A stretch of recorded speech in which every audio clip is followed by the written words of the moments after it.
Yeah, yeah.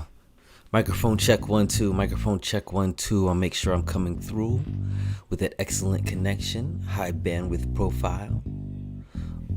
Everything's kicking off. Yeah. All right, all right. Well, if that's the case, we're here, guys. We're here. Let's get it started. Let's get it started. Let's get retarded. Let's get retarded. Let's get retarded. Well, welcome to another Smack Dab session.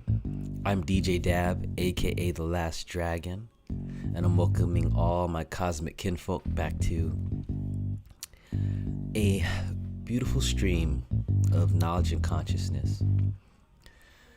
Now, my intro, it's varied from time to time over the last, 9 months that I've been doing this YouTube channel diligently.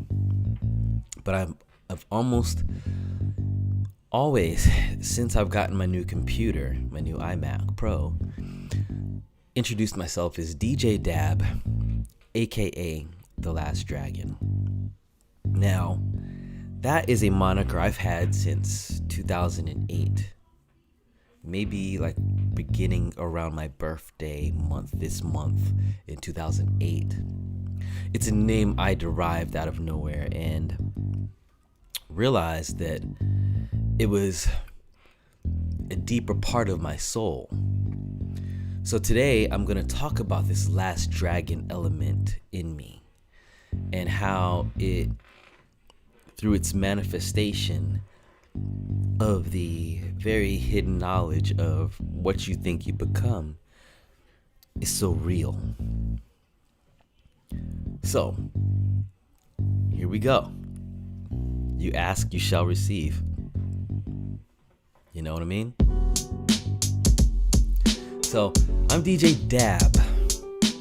That's short for Dabblin, aka The Last Dragon. I got that name from always knowing that since a young boy, there was something very special about my destiny. And not that fate is written in stone and certain things have to be done. That is kind of like what we're looking at here on this matrix screen. I know, now having lived through my last dragon experience, where all I wanted to do was be Bruce Leroy since a little boy. My father and I, on one particular Sunday I recall, were getting dressed for church. And whenever we're getting dressed for church, we're usually in our den in this beautiful brick stone house we lived at in North Carolina. And there was always this sweet smell of his cologne in the air with my mom's perfume. And we're all putting on these very nice outfits to get decked out to go, to God's house of worship and perform our rituals and our seances to call forth the Spirit of God. But at home, before all of that even gets started, we wake up at 6:30 a.m. every Sunday. Church and Sunday school don't start till 8. So my father would turn on the television right after we get showered and we're all like kind of getting dressed and stuff and ironing our clothes, starching our clothes in the living room. And the TV's on this particular Sunday. And the movie The Last Dragon is on by Barry Gordy. Not Bruce Leroy's Bruce Lee's The Last Dragon, but Barry Gordy's Last Dragon. And for you unfamiliar who follow me with who Barry Gordy is, very, very powerful man in music. The Motown mogul. The guy who brought you a lot of the sounds that are sampled in the music you listen to today. And still to this day personifies what people are chasing as far as organization in their music label, their industry family, because an industry family is like what Motown was, where there was supportive nature. And Berry Gordy did that. And he also created a movie called The Last Dragon, based off of hip-hop culture, pop black music culture, okay? Because even pop music borrows from black music culture, just like K-pop does. And when I say borrow, I mean that in a very nice term, but you're stealing, because go get your culture to create something that becomes super popular across the planet, and then you aren't stealing from us. But then again, you're borrowing, because here we are in this beautiful matrix of code falling down the screen. And who's to say that that one bit of code belongs to me, and that one little bit of code over there belongs to you? That is asinine and stupid. I'm off topic. So The Last Dragon movie's playing on this beautiful Sunday morning, and I'm watching the whole thing because we have enough time for the movie to finish before we even have to walk out the door. It's my first time seeing this movie. And as Bruce Lee, Roy, the the protagonist, gets his understanding that being bullied and being pushed around because you are of a peaceful nature is just something that comes with the territory, it takes a while for him to understand. But once he gets to that overstanding, once he overstands that, he realizes there's no reason to fear shit. It's a very special mental ability to achieve. Now, what happens to him prior, though, is the torture of being called a coward, of being like looked down upon because of his very peaceful nature, knowing that he could harm everybody around him very quickly, put them all to sleep with a little pinch on the neck, you know.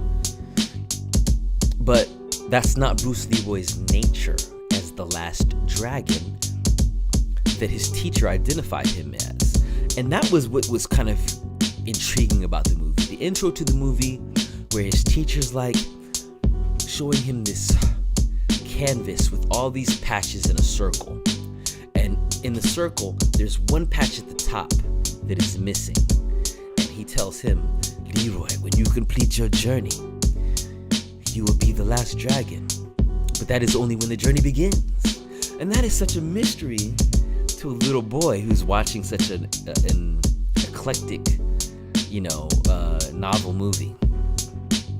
So my Sunday was set off by seeing this movie and already having been a psychic young boy, not knowing what to make of the church intricacies I go through at Pentecostal Holiness Church, where they talk about, being saved and baptized, and you will go to hell if you do not do this and that. It was trying to destroy a lot of the character traits that were already built in me from a young boy living in Japan, Okinawa to be exact, from 1980 till 1985, going into 86, so 86-ish. It's a long time to be in Japan as a young boy. I was only 3 when I arrived, but it still equates to a lot of the things that when I watch on television, I gravitate more towards Asian culture. And that's just a natural thing that flows through me now. I don't even try to fight it. A lot of my friends over here in the States are very much into anime and things like that. And it was wild because even in high school, I'd have, good buddies that were into like Dragon Ball Z, and we'd all buy Dragon Ball Z, tapes from this place called Starland, where you could only get the bootleg stuff that came out of Japan. And we'd watch the VHS cassettes with the subtitles before it was on Cartoon Network. But that was like our nature, that was our culture growing up, that for some reason we were being drawn towards that culture. And I, having had lived there, was just really enjoying the fact that Americans, Black Americans, Golden Americans were falling into that.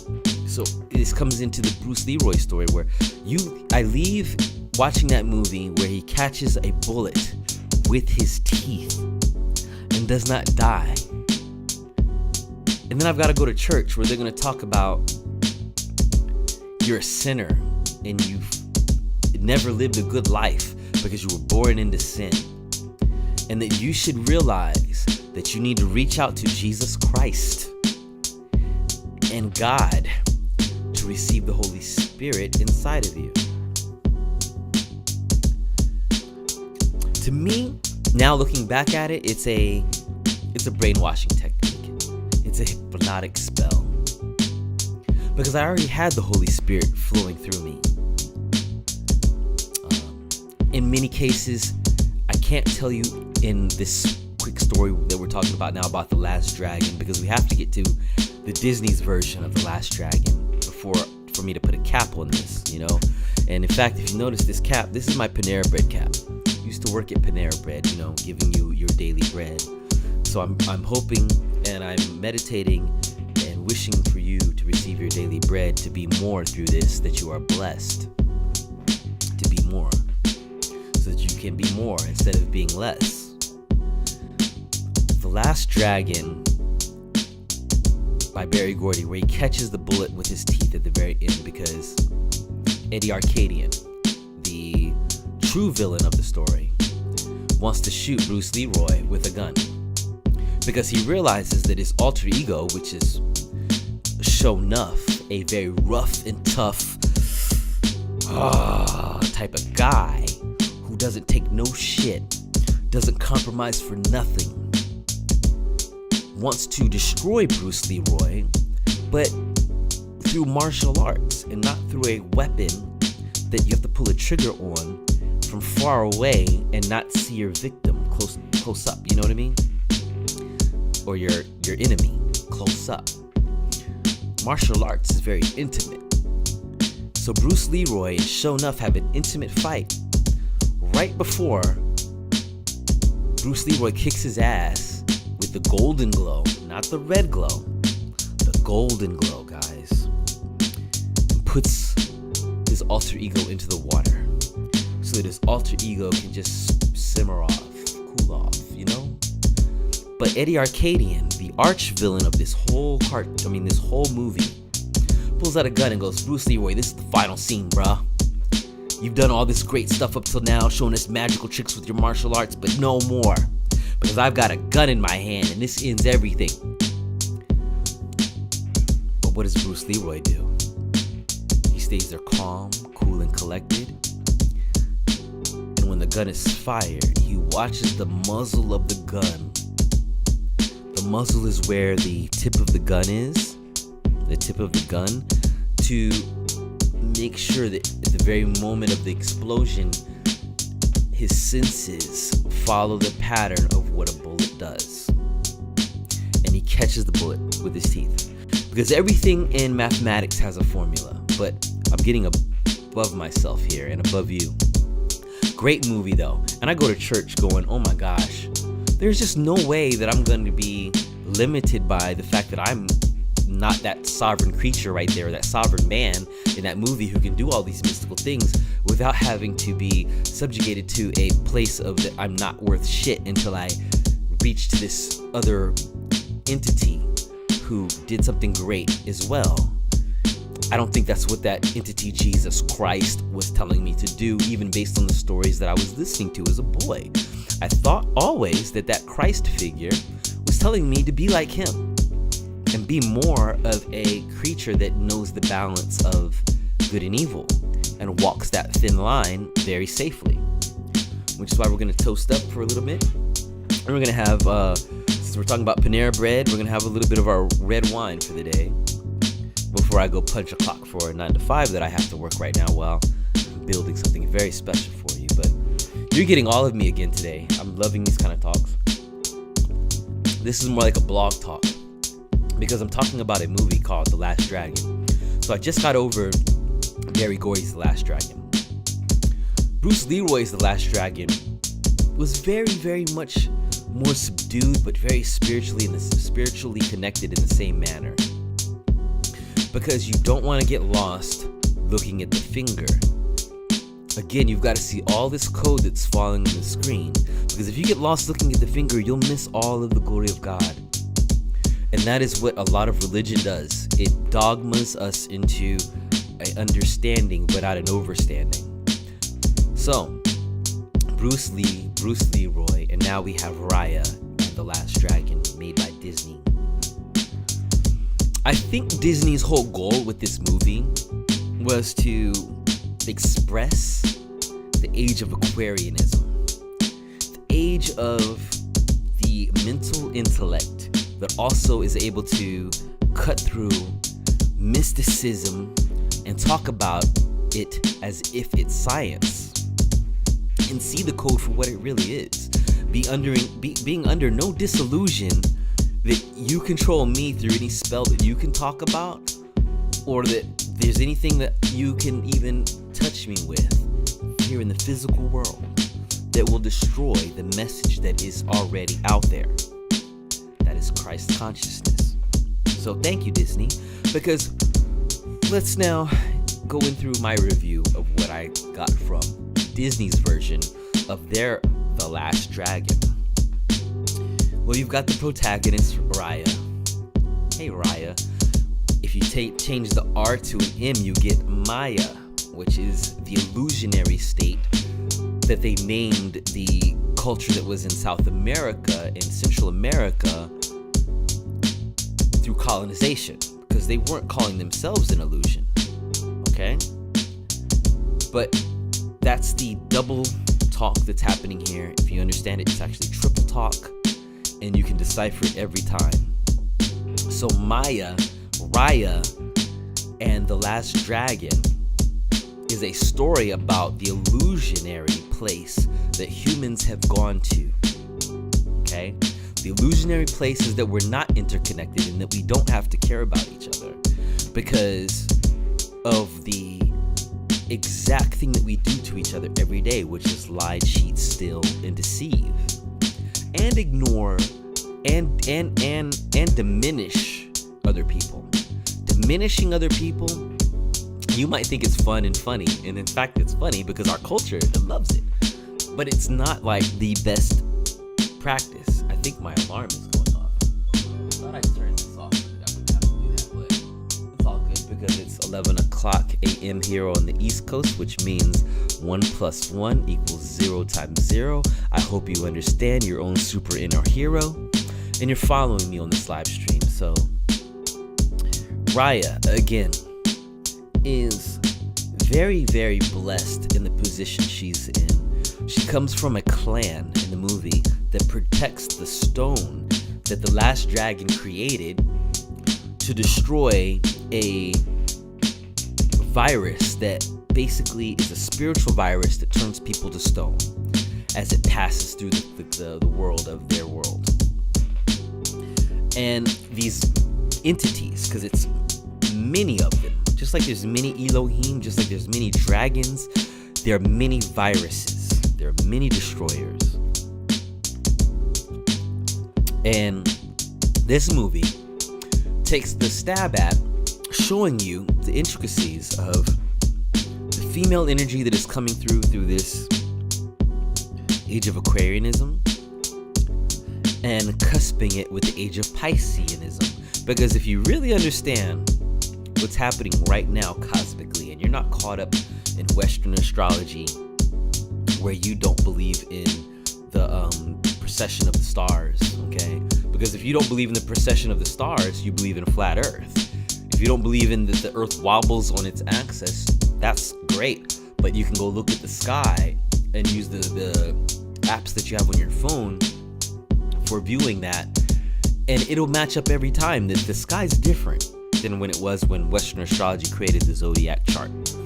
You know, the sky's different, my guy. The sky's different, my girl. And the code is forever changing. So you can go back and read the, old beta version of life if you want by looking at those zodiac signs and those dragon signs and those tiger signs and, those ox signs. And I'm giving you animals because it's the zoological structure of the mentality of human being. Human being being the alchemic expression of every animal on the planet. That's something we should have established a long time ago in some of my talks. But I'm progressing, and I love to progress slowly, so that as long as you've been building with me, you follow my process. And we are an alchemic expression of every creature on the planet. We are dragons. That might be hard to understand. Go back to Every Planet Wears a Crown. I talked about the dragon creature we originally were. But here we are in Raya and the Last Dragon. And they've come to a place in their culture where they've allowed these viruses to just run rampant and turn people into stone. How unfortunate, because what happened was there was some kind of disconnect between the trust of every human to every human. And that happened in the movie, but in our reality, it happened to us when we stopped letting our third eyes talk to each other. Okay, so imagine this. Imagine that there is no boundary of thought, and that you could hear every thought somebody says, okay? Would you be off-put by that? Because you might hear them say something evil, or you might hear them say something fantastic that you didn't necessarily want to know until they spoke it to you. That could be an awkward place, right? Well, that's kind of what we're supposed to be anyway. We're not supposed to have any of these boundaries through words to understand each other and really feel each other as human beings. But we've chosen, through the fall of the Tower of Babel, to start babbling and doing this blah blah blah through multi-languages that spread us out into tribes and cultures and sects and religious groups and different dogmas based on language and coded information, like we have here on our matrix screen. And if you're following me, I want you to kind of relax a little bit here. Take a break. What I'm telling you is Raya and the Last Dragon is a good idea about Christ consciousness on the planet being snatched from the understanding of the human being culture and turning most people into stone, stoic, stuck in dogmatic ways, because all you're doing with a dogma is having to believe that a certain system gets you to an end goal, and that is not correct, for our cosmos is infinite and has infinite ways to get to the same goal of achievement. Now, Raya and these guys just did not grasp that the last stone they had from the Last Dragon, the stone was used to remove all of the evil virus entities that were turning people into stone and bring them back. But that stone now being in the protection of a certain tribe is very similar to like the Avatar story, the Last Airbender, where the stone moves from culture to culture, okay? But in this case, the stone is entrenched with the last culture that was able to retrieve it, and they're holding onto it tight and protecting it. And the whole goal of the other tribes is they want to get in there and they want to take it. Well, the female characters who are the leads in this movie show you that they have to betray each other through love and then turning their back on that love. Because you see Raya and the antagonist in her story go at it from the first time they meet. They realize that they have a love for each other. They love the Last Dragon. Both of them do. And when Raya decides to take the antagonist, I can't remember her name in the plot, but the arch-villain, to see the stone that they are protecting, her culture is protecting, she betrays Raya and wants to steal the stone for her own culture to have it. And in that process, they break the stone into pieces so that it's now spread out across all of the cultures. But what does that do? It allows for the entities that cause people to turn back into stone to be released into the world, causing for all of these people who were living a free life to be put back under subjugation of stone. Stone means being stagnant. Stone just represents not changing, not being able to change, okay? So Disney was showing you that even though Christ conscious was available and it was stuck in a stone that was kept by a certain culture, eventually all the cultures wanted to come and steal it. They didn't want to share it and let it be, like maybe it could have been so simple as, we have the stone for a week, you have the stone for a week, you have the stone for a week, like be like Oprah, just start giving more the stone away so that it doesn't have to be broken apart. But it was broken apart under selfish nature, and that selfish nature caused everybody to turn back into stone. And Raya's whole journey through the movie is basically collecting all the pieces, which is very hilarious, especially when she meets this baby, this thug baby, con baby, who cons her out of her 2 stones she's got. And it's just, the movie's very funny. Look, if you're of the type who are, so judgmental and so critical thinking that you can't enjoy a kid's movie anymore, it's just that's what you are. But you should go back to your kid nature where you were once able to not be a critic. So this movie made me laugh my ass off, especially the baby scenes. And I get to that point where they even start to like talk about the Christ consciousness and how, let's go look up her name. What is the main character in The Last Dragon movie? The main dragon. And I love the voice actor who plays that dragon, by the way.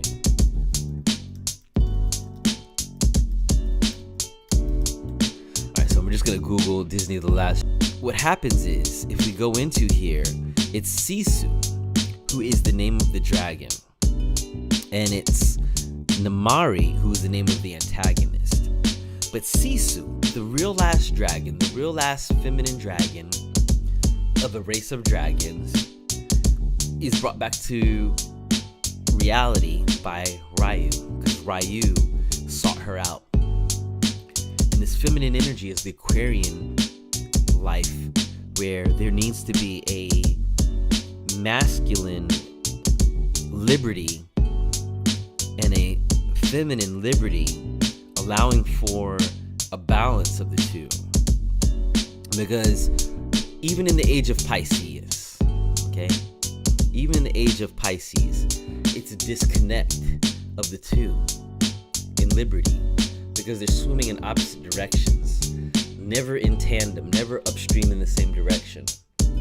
Well, in the age of Aquarius, I tell you, that's why they made this sign in the movie, a whole, something becoming whole again. This is our culture. It's our Christ consciousness ready to achieve the ability to be whole.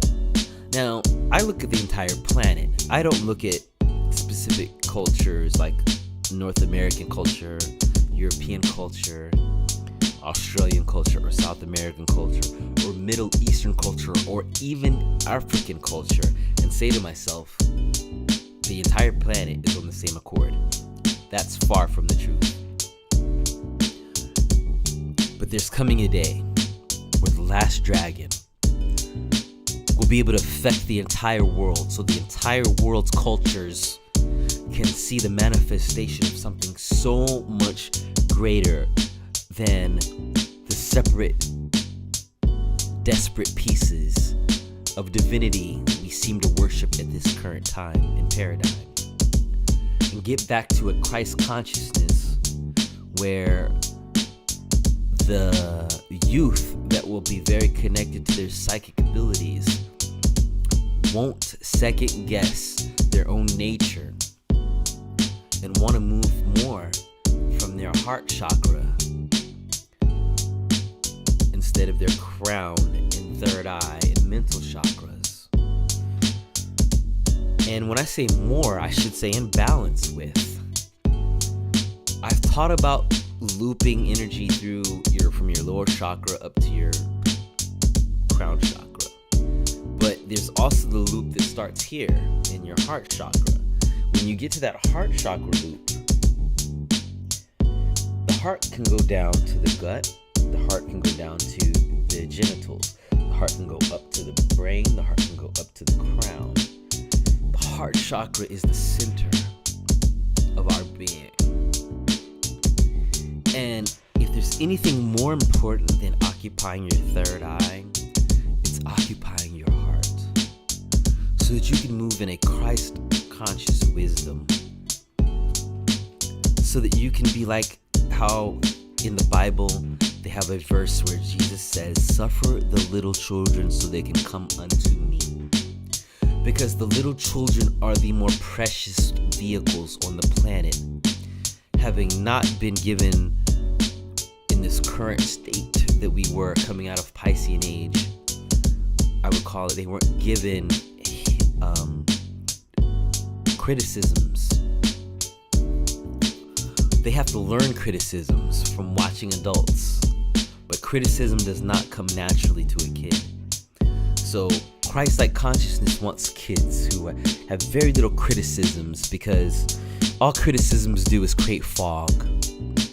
And even in there, Sisu had to create a fog to protect her new tribe that she was gathering around her from some, people that are still out of the Christ consciousness. The dark priesthood is what it's called by one of the, what is he called? A Grand Sheik that I listen to. I listen to Grand Sheik speak from time to time. I listen to a lot of people. I'm a human studier. I study people. And this Grand Sheik and I connect subconsciously, mentally, because even when I just posted last week about gray hat magic, he kind of followed up and supplementally talked about gray hat magic and those of us who are masters of it and what we're here to do. Now, the Raya in The Last Dragon, to me, is my final step. Not my final level, but I have one more step to take in life. And that is mastering the ability to have another masterful female energy coupled with me in balance. And I mean in balance, not in swimming in opposite directions, not in tension, in balance.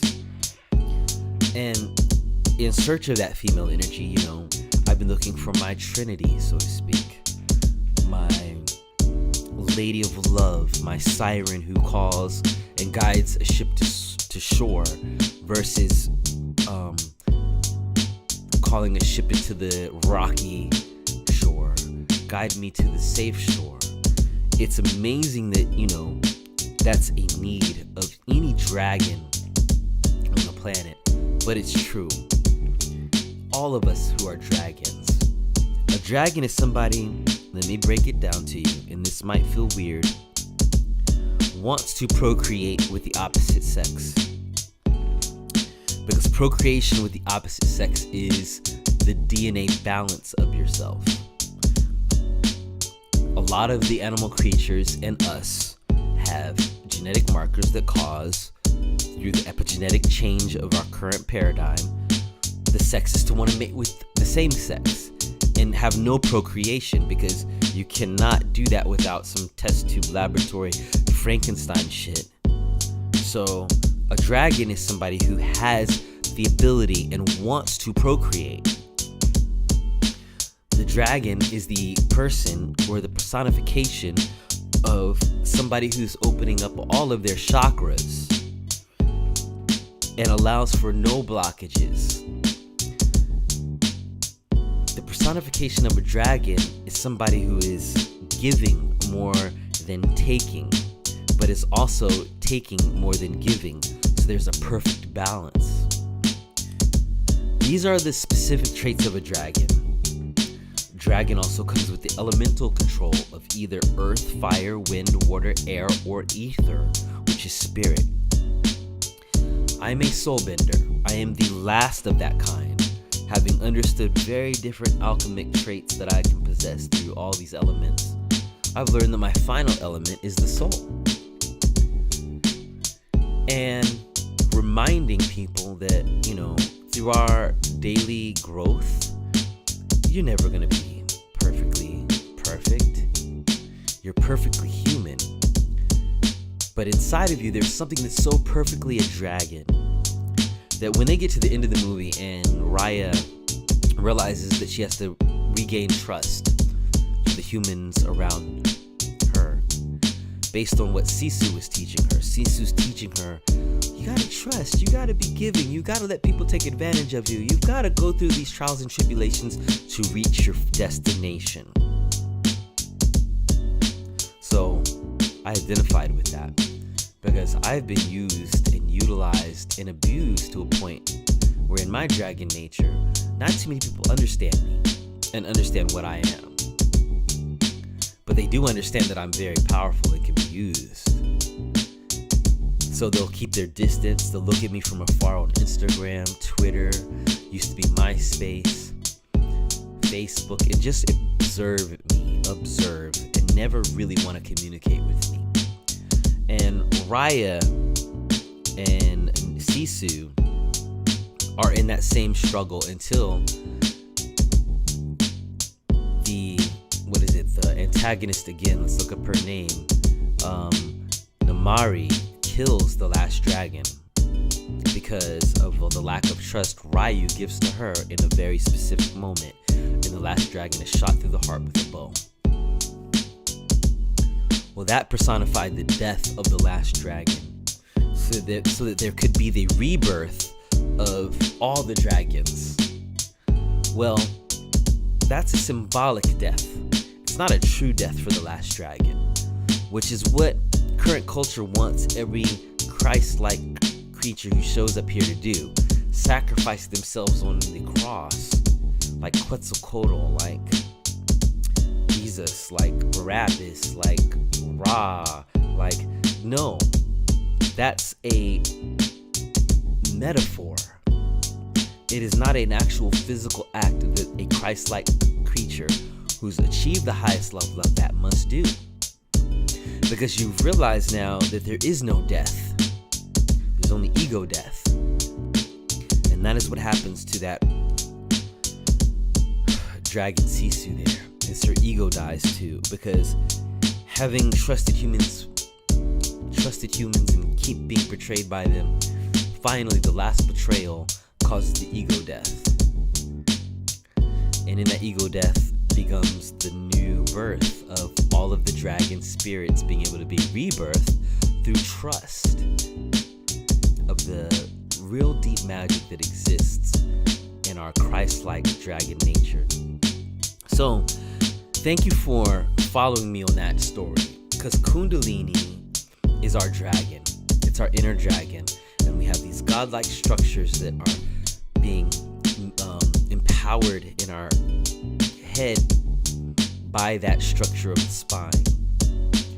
And I've talked about this in prior lectures, but I'm just like recapping here, since this movie kind of brought a lot of this into one place to actually like just give it some actual connections, like one of my friends say, words connect.